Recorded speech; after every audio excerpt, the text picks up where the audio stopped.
memberikan hukuman yang setimpal atas perbuatan mereka yang telah mengambil nyawa suami saya. Senggolan motor berujung maut, Eka Suryani menangis suaminya meninggal ditusuk orang tak dikenal. Eka Suryani, istri almarhum Joko Lelono, tak bisa menahan tangis saat jenazah suaminya hendak dimakamkan pada Kamis 3 Maret 2022.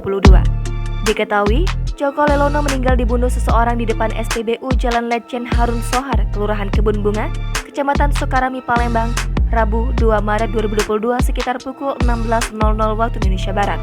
Aksi pembunuhan itu diduga dilatar belakangi senggolan motor yang terjadi antara pelaku dan korban.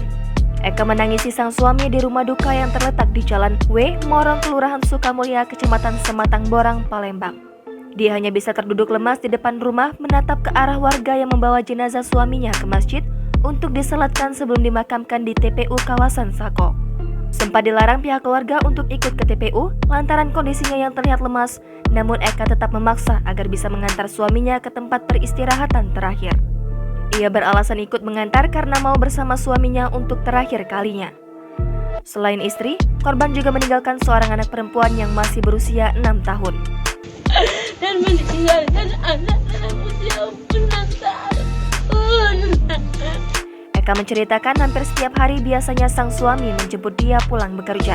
Meskipun jarak tempat kerja mereka cukup berjauhan, yakni korban bekerja di pergudangan Palembang Star, Kecamatan Sukarami, sedangkan Eka bekerja di kawasan Kecamatan Kalidoni. Tapi arah jalan pulang sang suami sama dengan tempat Eka bekerja.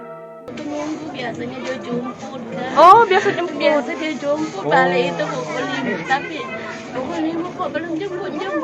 Lepas sudah berkabar dari keponakan. Biasanya itu berarti mungkin bapak tuh dalam perjalanan balik begawe nak jemput ibu. Dia balik pegawai isi bensin langsung jemput ibu. Iya, biasanya kalau balik pegawai sebab balik ini kan searah. Itu searah. Ya Allah. Jemput ibu di mana? Biasanya dia jemput di Kalidoni. Eka sangat berharap pelaku pembunuh suaminya dapat segera ditangkap. Dia sangat berharap penegak hukum bisa memberikan keadaan pada dirinya dan sang anak yang kini sudah tak lagi memiliki ayah. Polisi telah mengantongi identitas pelaku yang menikam Joko Lelono. Kasat Reskrim Polrestabes Palembang, Komisaris Polisi Tri Wahyudi mengatakan anggotanya masih mengejar keberadaan pelaku. Pihaknya tengah mengumpulkan keterangan saksi serta mengumpulkan alat bukti di antaranya rekaman CCTV di TKP.